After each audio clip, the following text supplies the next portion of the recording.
हाँ तो my dear student, आज की क्लास में हम लोग पढ़ने वाले हैं क्लास 12 जो आपका है फिजिक्स। क्या क्लास 12 फिजिक्स का पहला चैप्टर, क्या क्लास 12 फिजिक्स का पहला चैप्टर, और इसका नाम क्या है? विद्युत आवेश एवं क्षेत्र। क्या है?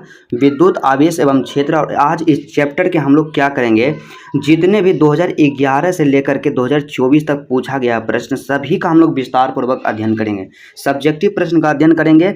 और आपको बता देना चाहते हैं कि यदि आप बोर्ड एग्जाम में एक बेहतर अंक लाना चाहते हैं तो PYQ क्वेश्चन का सोल्यूशन करना आपके लिए बहुत ही आवश्यक होता है। तो चलिए आज का क्लास बिना टाइम का इन्वेस्ट किए हुए मेरे दोस्त स्टार्ट करते हैं। तो सबसे पहले यहाँ पे क्या है, यहाँ पे निर्देश दिया गया है। आप जब भी एग्जाम देने के लिए जाइएगा तो निर्देश को जरूर पढ़ लीजिएगा।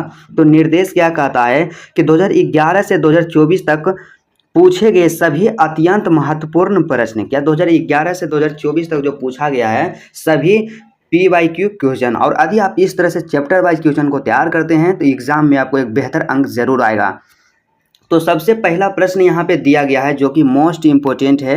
क्या है कि आवेश के आयतन घनत्व की परिभाषा दें एवं इसके SI मात्रक को लिखें। 2021 में पूछा गया था कि आवेश के आयतन घनत्व की परिभाषा देना है, उसके बाद फिर क्या करना है, इसके SI मात्रक को लिखना है। तो सबसे पहले क्या है, यहाँ पे उत्तर लिखने का जो बेस्ट तरीका होता है, यहाँ पे उत्तर दिए, इस लाइन को छोड़ करके नीचे वाला लाइन से हम लोग हेडिंग बनाएंगे आवेश का आयतन घनत्व। क्या आवेश का आयतन घनत्व, और हम लोग लिखना स्टार्ट करेंगे यहाँ से कि किसी चालक के प्रति इकाई आयतन में जो आवेश रहता है उसे आवेश का आयतन घनत्व कहते हैं। उसके बाद इसमें थोड़ा सा और लिख देना है, क्या लिखना है, आवेश के आयतन घनत्व का परिभाषा दे दिए। उसके बाद आपको पॉइंट में लिखना है। पॉइंट में क्या लिखना है, यहाँ पे थोड़ा सा विशेष ध्यान देना है। क्या है कि इसे रो द्वारा सूचित किया जाता है। क्या किया जाता है, आवेश के आयतन घनत्व जो होता है उसको रो द्वारा सूचित किया जाता है। और उसके बाद दूसरा पॉइंट लिखना है कि आवेश का आयतन घनत्व का सूत्र जो होता है रो बराबर Q/V होता है। क्या रो बराबर Q/V होता है।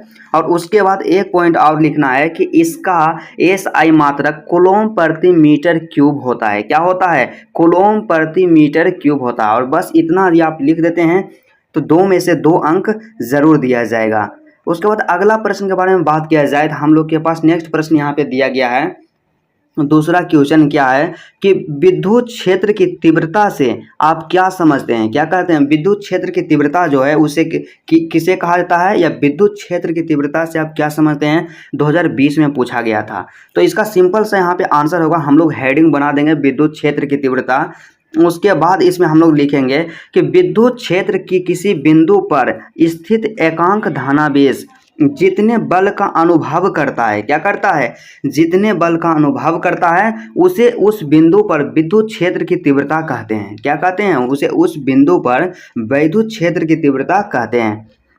उसके बाद आपको यहाँ पे इस तरह के प्रश्न में पॉइंट का यूज करना है। तो सबसे पहला भी यहाँ पे पॉइंट है कि यह एक सदिश राशि है। क्या यह एक सदिश राशि है, मतलब विद्युत क्षेत्र की जो तीव्रता है वह एक सदिश राशि है। और इसका SI मात्रक होता है वोल्ट प्रति मीटर। क्या वोल्ट प्रति मीटर, न्यूटन प्रति कूलॉम होता है। यहाँ पे ध्यान रखिएगा कि विद्युत क्षेत्र की तीव्रता का जो SI मात्रक होता है वोल्ट प्रति मीटर होता है या न्यूटन प्रति कूलॉम होता है। और दोनों एग्जाम में पूछ लिया जाता है कि विद्युत क्षेत्र की तीव्रता का SI मात्रक क्या होता है, कई बार पूछा गया है ऑब्जेक्टिव प्रश्न में। उसके बाद यहाँ पे थोड़ा सा ध्यान देना है, एक पॉइंट और लिखना है। इसमें क्या है कि इसे E द्वारा सूचित किया जाता है। क्या, इसे E द्वारा सूचित किया जाता है। उसके बाद तीसरा प्रश्न यहाँ पे दिया गया है जो कि काफ़ी इम्पोर्टेंट प्रश्न है, 2020 में पूछा गया था और 2022 में पूछा गया है। क्या है क्वेश्चन है कि आवेश संरक्षण का सिद्धांत क्या है। काफ़ी मोस्ट इम्पोर्टेंट प्रश्न है। और ये तमाम प्रश्न को आप क्या करें, इससे आप फिजिक्स मतलब कई चैप्टर आपका खत्म हो गया होगा, तो आप क्या कीजिए, क्वेश्चन बैंक उठाइए और जितने भी चैप्टर वाइज PYQ क्वेश्चन पूछा गया है सबको कंप्लीट कीजिए। और आपका जो नोट्स रहता है वहाँ पे इंडिकेट कीजिए कि 2010 में पूछा गया, 2011 में पूछा गया था, 2022 में पूछा गया था, इस तरह से इंडिकेट कीजिए। और ये तमाम प्रश्न जो है 2025 एग्ज़ाम के लिए मोस्ट इम्पोर्टेंट है। तो यहाँ पे हेडिंग हम लोग बना देंगे, हेडिंग क्या बनाएंगे, आवेश संरक्षण का सिद्धांत। क्या आवेश संरक्षण सिद्धांत, तो भाई आवेश संरक्षण सिद्धांत है क्या, तो इसमें लिखेंगे आवेश को ना तो उत्पन्न किया जा सकता है और ना ही नष्ट किया जा सकता है। मतलब क्या है कि आवेश जो है ना उसे ना तो हम लोग उत्पन्न कर सकते हैं और ना ही उसे नष्ट कर सकते हैं। किसी भी वस्तु पर उपस्थित कुल आवेश संरक्षित रहता है। मतलब सीधा सा यहाँ समझा जाए कि आवेश संरक्षण का सिद्धांत यह है कि आवेश को ना तो उत्पन्न कर सकते हैं और ना ही इसे नष्ट कर सकते हैं, बल्कि किसी वस्तु पर उपस्थित कुल आवेश जो होता है क्या रहता है, संरक्षित रहता है। क्या संरक्षित रहता है। और इसके बाद पैराग्राफ चेंज करके लिखना है कि इसे केवल एक वस्तु से दूसरे वस्तु में स्थानांतरित किया जा सकता है। क्या किया जा सकता है, इसे एक वस्तु से दूसरे वस्तु में स्थानांतरित किया जा सकता है, मतलब भेजा जा सकता है। उसके बाद आप क्या कीजिएगा, इस तरह से आप लोग लिख दीजिएगा, थोड़ा सा इसको कॉलम में बंद कर दीजिएगा, अच्छा से ठीक लगेगा। क्या है कि कुल प्रारंभिक आवेश बराबर कुल अंतिम आवेश, और इसको क्या है इस तरह से लिख दीजिएगा कि Q1 प्लस Q2 अब बराबर में Q1 plus Q2 capital Q वाला, ठीक है। उसके बाद चौथा यहाँ पे क्वेश्चन दिया गया है जो कि मोस्ट इंपोर्टेंट है, 2016 में पूछा गया था कि परावैद्युत शक्ति एवं आपेक्षिक परावैद्युतांक को परिभाषित करें। क्या करना है, परावैद्युत शक्ति एवं आपेक्षिक परावैद्युतांक को परिभाषित करना है, 2016 में पूछा गया था। तो एक एक करके हम लोग हेडिंग बनाएंगे। तो सबसे पहला यहाँ है क्या, परावैद्युत शक्ति। तो परावैद्युत शक्ति क्या है कि वह महत्तम विद्युत क्षेत्र, क्या परावैद्युत शक्ति है वह महत्तम विद्युत क्षेत्र जिसे परावैद्युत बिना शक्ति से क्षय कार्य करता है को परावैद्युत शक्ति कहते हैं। क्या कहते हैं, परावैद्युत शक्ति कहते हैं। और इसका एसआई मात्रक जो होता है वोल्ट प्रति मीटर होता है। क्या होता है, वोल्ट प्रति मीटर होता है। और उसके बाद दूसरा यहाँ पे प्रश्न है आपेक्षिक परावैद्युतांक।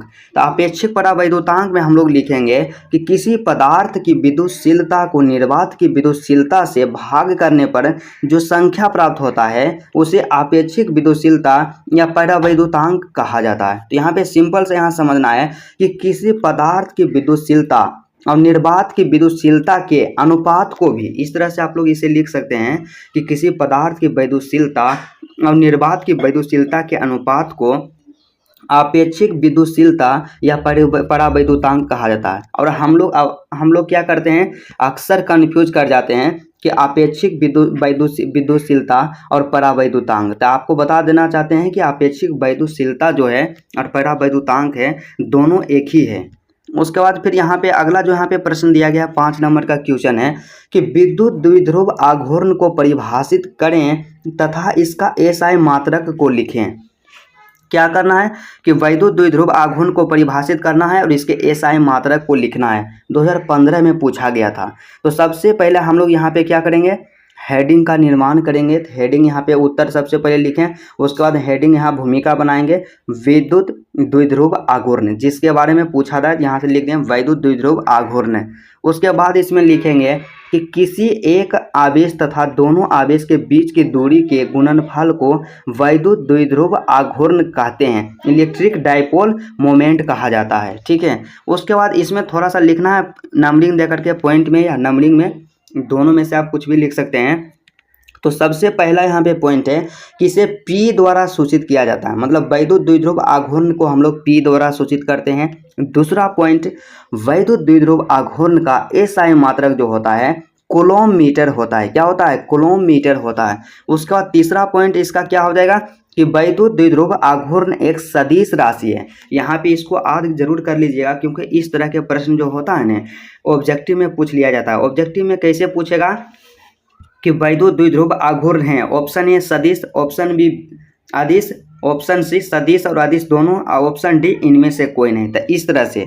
उसके बाद चौथा इसमें पॉइंट क्या लिखिएगा कि इसकी दिशा, मतलब वैद्युत द्विध्रुव आघूर्ण की जो दिशा होती है ऋणात्मक आवेश से धनात्मक आवेश की ओर होती है। क्या होती है, ऋणात्मक आवेश से धनात्मक आवेश की ओर होती है। उसके बाद छठा प्रश्न यहाँ पे दिया गया है जो कि मोस्ट इंपोर्टेंट है और 2012 में पूछा गया था, काफ़ी इंपोर्टेंट प्रश्न है कि विद्युत आवेश के दो मौलिक गुणों को लिखें। क्या करना है कि वैद्युत आवेश जो है उसके दो मौलिक गुण को लिखना है।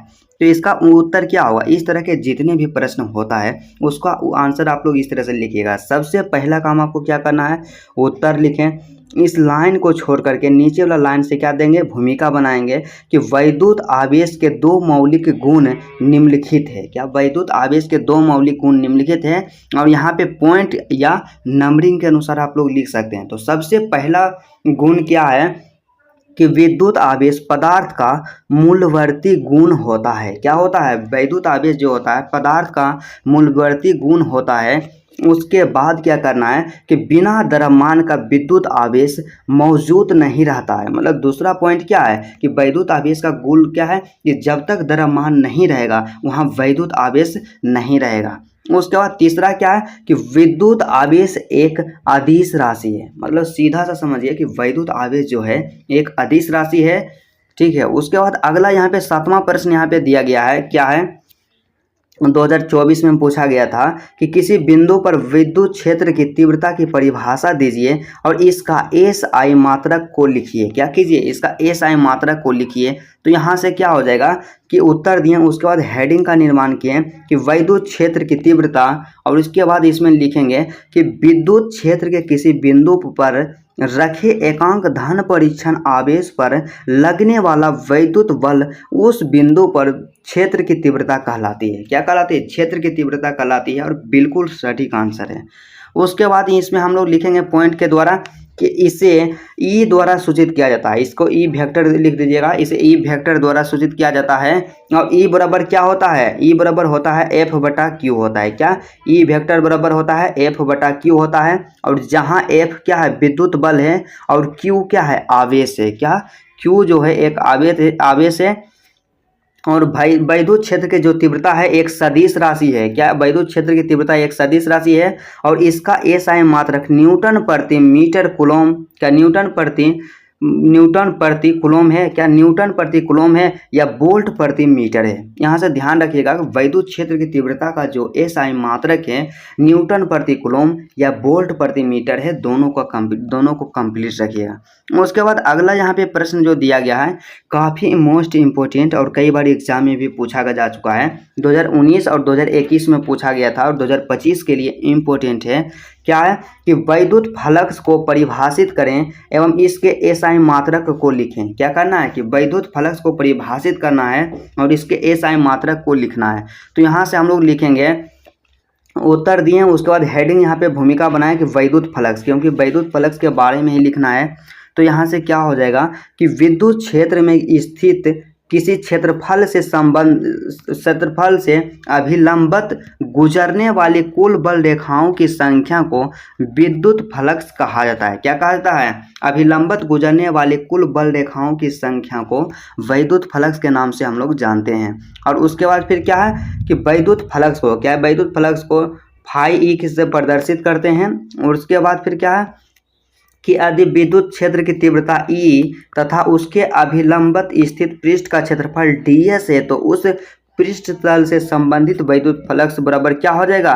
फाई ई बराबर क्या हो जाएगा? फाई ई बराबर हो जाएगा vector E dot vector ds। क्या? Vector E dot vector ds। उसके बाद फिर क्या है कि विद्युत फ्लक्स जो है, विद्युत फ्लक्स का जो SI मात्रक है न्यूटन मीटर स्क्वायर प्रति कूलम होता है। क्या होता है? न्यूटन मीटर स्क्वायर प्रति कूलम होता है। विद्युत फ्लक्स का SI मात्रक होता है। क्या है? विद्युत फ्लक्स का SI मात्रक होता है। तो चलिए हम लोग इस चैप्टर के जितने भी महत्वपूर्ण प्रश्न था जो कि 2011 से लेकर के 2024 तक पूछा गया, तमाम प्रश्नों का हम लोग विस्तार पूर्वक अध्ययन किए हैं। और मेरा ऐसा मानना है कि 2025 एग्जाम में इस चैप्टर से जो भी प्रश्न पूछा जाएगा इससे बाहर नहीं रहेगा। तो चलिए आज का क्लास यहीं तक रहता है। फिर आपसे मिलते हैं नेक्स्ट वीडियो में और नेक्स्ट चैप्टर के साथ।